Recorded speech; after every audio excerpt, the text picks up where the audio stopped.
38 Panchayati Raj. The term Panchayati Raj in India signifies the system of rural local self-government.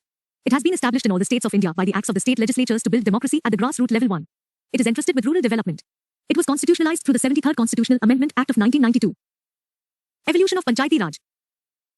Balwant Rai Mehta Committee. In January 1957, the Government of India appointed a committee to examine the working of the Community Development Programme, 1952, and the National Extension Service, 1953, and to suggest measures for their better working. The chairman of this committee was Balwant Rai Ji Mehta. The committee submitted its report in November 1957 and recommended the establishment of the scheme of democratic decentralization, which ultimately came to be known as Panchayati Raj. The specific recommendations made by it are: 1. Establishment of a 3-tier Panchayati Raj system, Gram Panchayat at the village level, Panchayat Samiti at the block level, and Zilla Parishad at the district level. These tiers should be organically linked through a device of indirect elections. 2. The village Panchayat should be constituted with directly elected representatives, whereas the Panchayat Samiti and Zilla Parishad should be constituted with indirectly elected members. 3. All planning and development activities should be entrusted to these bodies. 4. The Panchayat Samiti should be the executive body while the Zilla Parishad should be the advisory, coordinating and supervisory body. 5. The district collector should be the chairman of the Zilla Parishad. 6. There should be a genuine transfer of power and responsibility to these democratic bodies.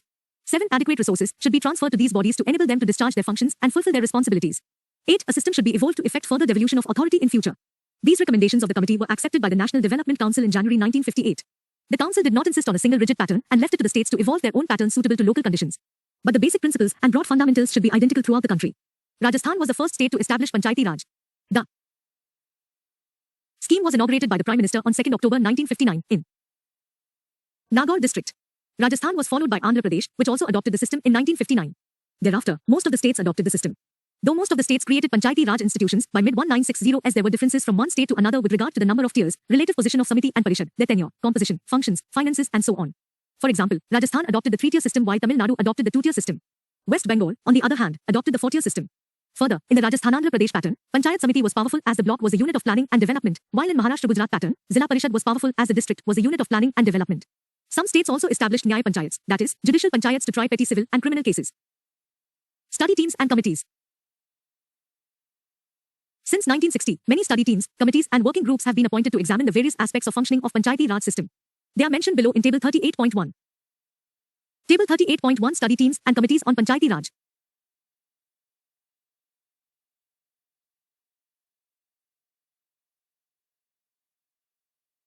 SL.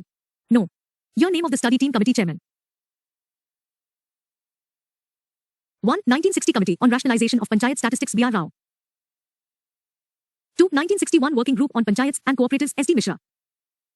3. 1961 Study Team on Panchayati Raj Administration V. Ishwaran. 4. 1962 Study Team on Nyaya Panchayats G.R. Rajgopal. 5. 1963 Study Team on the position of Gram Sabha in Panchayati Raj movement. R.R. Divakar. 6. 1963 Study Group on Budgeting and Accounting Procedure of M. Ramakrishna. Panchayati Raj Institutions. 7. 1963 Study Team on Panchayati Raj Finances K. Santhanam.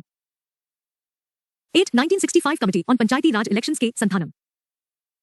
9. 1965 Study Team on the Audit and Accounts of Panchayati Raj Bodies. R. K. Khanna. 10. 1966 Committee on Panchayati Raj Training Centers G. Ramachandran. 11. 1969 Study Team on Involvement of Community Development Agency and Panchayati Raj Institutions in the implementation of basic land reform measures. V. Ramanathan. 12. 1972 Working Group for Formulation of 5th Five-Year Plan on Community Development and Panchayati Raj. N. Ramakrishna. 13. 1976 Committee on Community Development and Panchayati Raj SMT Daya Chaube. Ashok Mehta Committee. In December 1977, the Janata government appointed a committee on Panchayati Raj institutions under the chairmanship of Ashok Mehta. It submitted its report in August 1978 and made 132 recommendations to revive and strengthen the declining Panchayati Raj system in the country. Its main recommendations were: 1. The 3-tier system of Panchayati Raj should be replaced by the 2-tier system, that is, Zilla Parishad at the district level, and below it, the Mandal Panchayat consisting of a group of villages with a total population of 15,000 to 20,000. 2. A district should be the first point for decentralization under popular supervision below the state level. 3. Zilla Parishad should be the executive body and made responsible for planning at the district level. 4. There should be an official participation of political parties at all levels of Panchayat elections. 5. The Panchayati Raj institutions should have compulsory powers of taxation to mobilize their own financial resources. 6. There should be a regular social audit by a district-level agency and by a committee of legislators to check whether the funds allotted for the vulnerable social and economic groups are actually spent on them. 7. The state government should not supersede the Panchayati Raj institutions. In case of an imperative supersession, elections should be held within 6 months from the date of supersession. 8. The Nyaya Panchayats should be kept as separate bodies from that of development panchayats. They should be presided over by a qualified judge. 9. The chief electoral officer of a state in consultation with the chief election commissioner should organize and conduct the Panchayati Raj elections. 10. Development functions should be transferred to the Zilla Parishad, and all development staff should work under its control and supervision.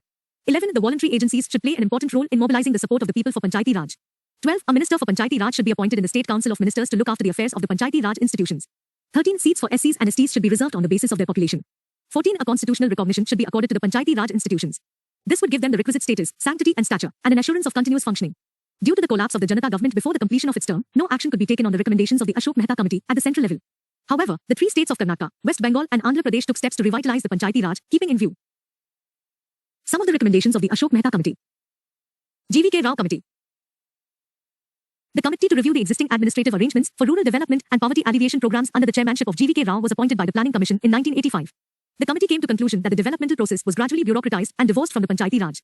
This phenomena of bureaucratization of development administration as against the democratization weakened the Panchayati Raj institutions, resulting in what is aptly called as grass without roots.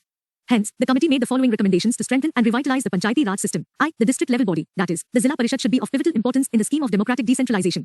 It stated that the district is the proper unit for planning and development, and the Zilla Parishad should become the principal body for management of all development programs which can be handled at that level. 2. The Panchayati Raj institutions at the district and lower levels should be assigned an important role with respect to planning, implementation and monitoring of rural development programs. 3. Some of the planning functions at the state level should be transferred to the district level planning units for effective decentralized district planning. 4. A post of district development commissioner should be created. He should act as the chief executive officer of the Zilla Parishad and should be in charge of all the development departments at the district level. Elections to the Panchayati Raj institutions should be held regularly. It found that elections became overdue for one or more years in 11 states. Thus the committee, in its scheme of decentralized system of field administration, assigned a leading role to the Panchayati Raj in local planning and development. It is in this respect that the recommendation of the GVK Rao Committee report, 1986, differed from those of the Dantwala Committee report on block level planning, 1978, and the Hanumant Rao Committee report on district planning, 1984.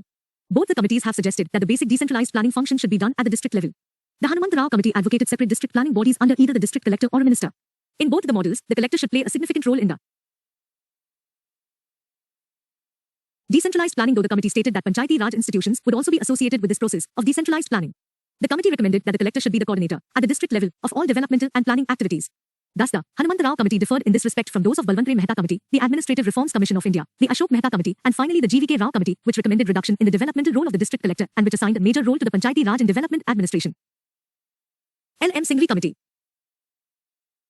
In 1986, Rajiv Gandhi government appointed a committee to prepare a concept paper on revitalization of Panchayati Raj institutions for democracy and development under the chairmanship of L.M. Singhvi. It made the following recommendations. The Panchayati Raj institutions should be constitutionally recognized, protected and preserved. For this purpose, a new chapter should be added in the Constitution of India. This will make their identity and integrity reasonably and substantially inviolate. It also suggested constitutional provisions to ensure regular, free and fair elections to the Panchayati Raj bodies. 2. Nyaya Panchayats should be established for a cluster of villages. 3. The villages should be reorganized to make Gram Panchayats more viable. It also emphasized the importance of the Gram Sabha and called it as the embodiment of direct democracy. 4. The village panchayats should have more financial resources. The judicial tribunals should be established in each state to adjudicate controversies about election to the Panchayati Raj institutions, their dissolution and other matters related to their functioning. Tungo Committee. In 1988, a subcommittee of the Consultative Committee of Parliament was constituted under the chairmanship of P.K. Tungo to examine the political and administrative structure in the district for the purpose of district planning. This committee suggested for the strengthening of the Panchayati Raj system. It made the following recommendations. 1. The Panchayati Raj bodies should be constitutionally recognized. 2. A three-tier system of Panchayati Raj with panchayats at the village, block and district levels. 3. Zilla Parishad should be the pivot of the Panchayati Raj system. It should act as the planning and development agency in the district. 4. The Panchayati Raj bodies should have a fixed tenure of 5 years. 5. The maximum period of supersession of a body should be 6 months. 6. A planning and coordination committee should be set up at the state level under the chairmanship of the Minister for Planning. The presidents of Zilla Parishads should be its members. 7. A detailed list of subjects for Panchayati Raj should be prepared and incorporated in the constitution. 8. Reservation of seats in all the 3 tiers should be on the basis of population. There should also be reservation for women. 9. A state finance commission should be set up in each state.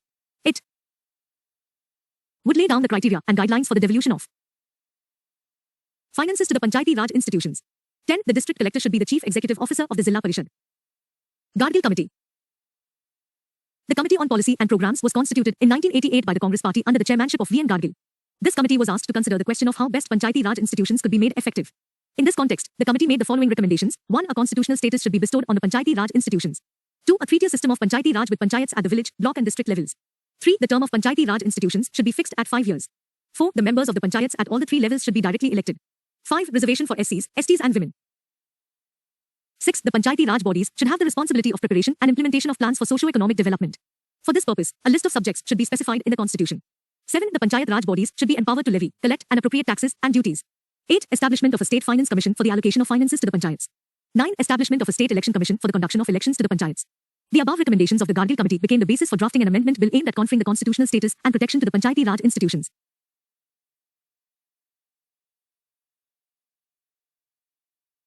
Constitutionalization. Rajiv Gandhi government. The Rajiv Gandhi government introduced the 64th Constitutional Amendment Bill in the Lok Sabha in July 1989 to constitutionalize Panchayati Raj institutions and make them more powerful and broad-based. Although the Lok Sabha passed the bill in August 1989, it was not approved by the Rajya Sabha. The bill was vehemently opposed by the opposition on the ground that it sought to strengthen centralization in the federal system. VP Singh government. The National Front government, soon after assuming office in November 1989 under the Prime Ministership of VP Singh, announced that it would take steps to strengthen the Panchayati Raj institutions. In June 1990, a two-day conference of the state chief ministers under the chairmanship of VP Singh was held to discuss the issues relating to the strengthening of the Panchayati Raj bodies. The conference approved the proposals for the introduction of a fresh constitutional amendment bill. Consequently, a constitutional amendment bill was introduced in the Lok Sabha in September 1990. However, the fall of the government resulted in the lapse of the bill. Narasimha Rao government. The Congress government under the Prime Ministership of PV Narasimha Rao once again considered the matter of the constitutionalization of Panchayati Raj bodies. It drastically modified the proposals in this regard to delete the controversial aspects and introduced a constitutional amendment bill in the Lok Sabha in September 1991. This bill finally emerged as the 73rd Constitutional Amendment Act 1992 and came into force on 24th April 19932. 73rd Amendment Act of 1992. Significance of the Act. This Act has added a new Part 9 to the Constitution of India. This part is entitled as the Panchayats and consists of provisions from Articles 243 to 243O. In addition, the Act has also added a new 11th schedule to the Constitution. This schedule contains 29 functional items of the Panchayats. It deals with Article 243-G.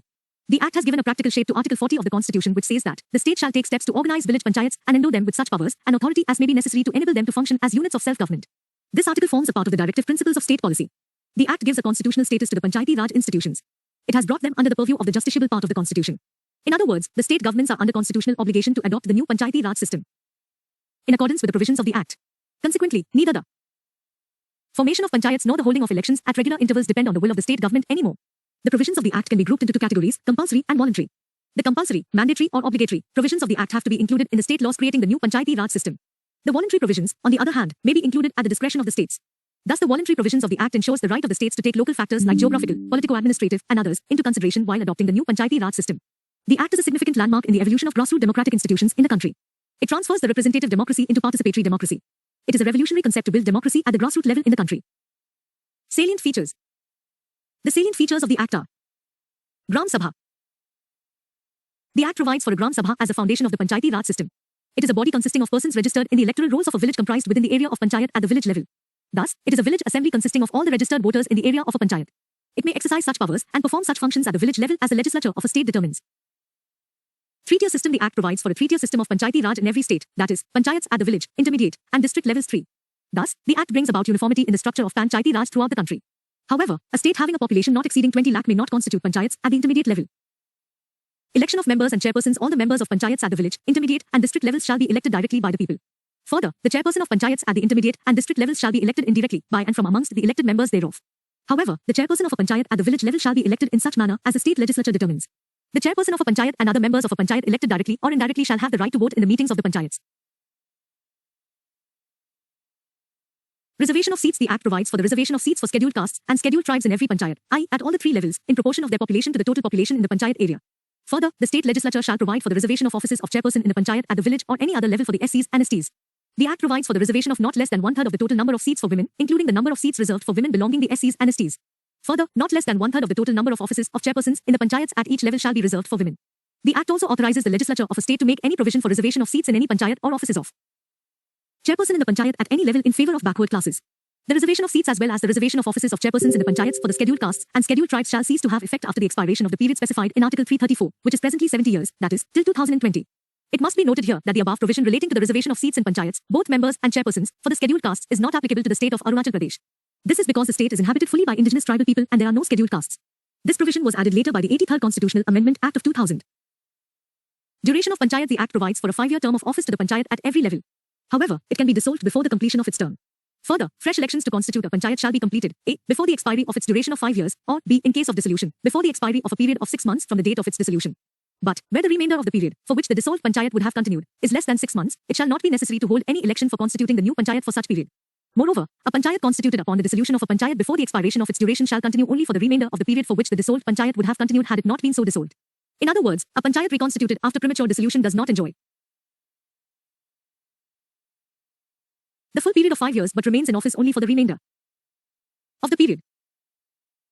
Disqualifications: a person shall be disqualified for being chosen as or for being a member of panchayat if he is so disqualified, a. under any law for the time being in force for the purpose of elections to the legislature of the state concerned, or b. under any law made by the state legislature.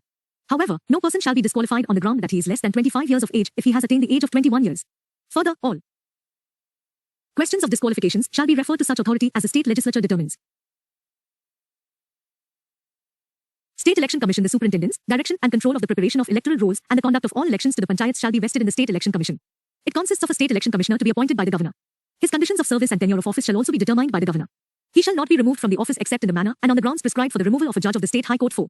His conditions of service shall not be varied to his disadvantage after his appointment. The state legislature may make provision with respect to all matters relating to elections to the panchayats.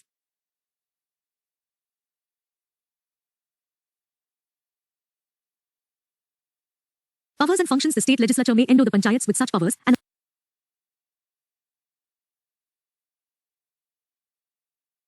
authority as may be necessary to enable them to function as institutions of self-government. Such a scheme may contain provisions for the devolution of powers and responsibilities upon panchayats at the appropriate level with respect to a. the preparation of plans for economic development and social justice, b. the implementation of schemes for economic development and social justice as may be entrusted to them, including those in relation to the 29 matters listed in the 11th schedule.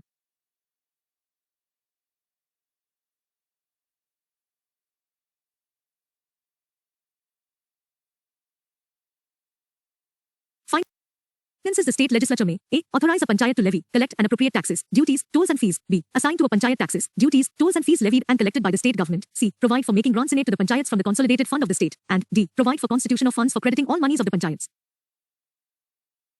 Finance Commission: the governor of a state shall, after every 5 years, constitute a finance commission to review the financial position of the panchayats. It shall make the following recommendations to the governor. 1. The principles that should govern a. the distribution between the state and the panchayats of the net proceeds of the taxes, duties, tolls and fees levied by the state and allocation of shares amongst the panchayats at all levels. b. the determination of taxes, duties, tolls and fees that may be assigned to the panchayats. c. the grants in aid to the panchayats from the consolidated fund of the state. 2. the measures needed to improve the financial position of the panchayats. 3. any other matter referred to it by the governor in the interests of sound finance of the panchayats. The state legislature may provide for the composition of the commission, the required qualifications of its members and the manner of their selection. The governor shall place the recommendations of the commission along with the action taken report before the state legislature. The Central Finance Commission shall also suggest the measures needed to augment the consolidated fund of a state to supplement the resources of the panchayats in the states, on the basis of the recommendations made by the Finance Commission of the state. Audit of accounts: the state legislature may make provisions with respect to the maintenance of accounts by the panchayats and the auditing of such accounts. Application to union territories: the provisions of this part are applicable to the union territories. But the President may direct that they would apply to a union territory subject to such exceptions and modifications as he may specify. Exempted states and areas: the Act does not apply to the states of Nagaland, Meghalaya and Mizoram and certain other areas. These areas include a. the scheduled areas and the tribal areas in the states 5, b. the hill areas of Manipur for which district councils exist, and c. Darjeeling district of West Bengal for which Darjeeling Gorkha Hill Council exists. However, the Parliament may extend the provisions of this part to the scheduled areas and tribal areas subject to such exceptions and modifications as it may specify. Under this provision, the Parliament has enacted the provisions of the Panchayats Extension to the Scheduled Areas Act, 1996, popularly known as the PSA Act or the Extension Act. Continuance of existing laws and panchayats: all the state laws relating to panchayats shall continue to be in force until the expiry of 1 year from the commencement of this act. In other words, the states have to adopt the new Panchayati Raj system based on this act within the maximum period of 1 year from 24th April, 1993, which was the date of the commencement of this act. However, all the panchayats existing immediately before the commencement of act shall continue till the expiry of their term, unless dissolved by the state legislature sooner. Consequently, majority of states passed the Panchayati Raj Acts in 1993 and 1994 to adopt the new system in accordance with the 73rd Constitutional Amendment Act of 1992. Bar to interference by courts. In electoral matters, the Act bars the interference by courts in the electoral matters of panchayats. It declares that the validity of any law relating to the delimitation of constituencies or the allotment of seats to such constituencies cannot be questioned in any court. It further lays down that no election to any panchayat is to be questioned except by an election petition presented to such authority and in such manner as provided by the state legislature. 11th schedule. It contains the following 29 functional items placed within the purview of panchayats. 1. Agriculture, including agricultural extension. 2. Land improvement, implementation of land reforms, land consolidation and soil conservation. 3. Minor irrigation, water management and watershed development. 4. Animal husbandry, dairying and poultry. 5. Fisheries. 6. Social forestry and farm forestry. 7. Minor forest produce. 8.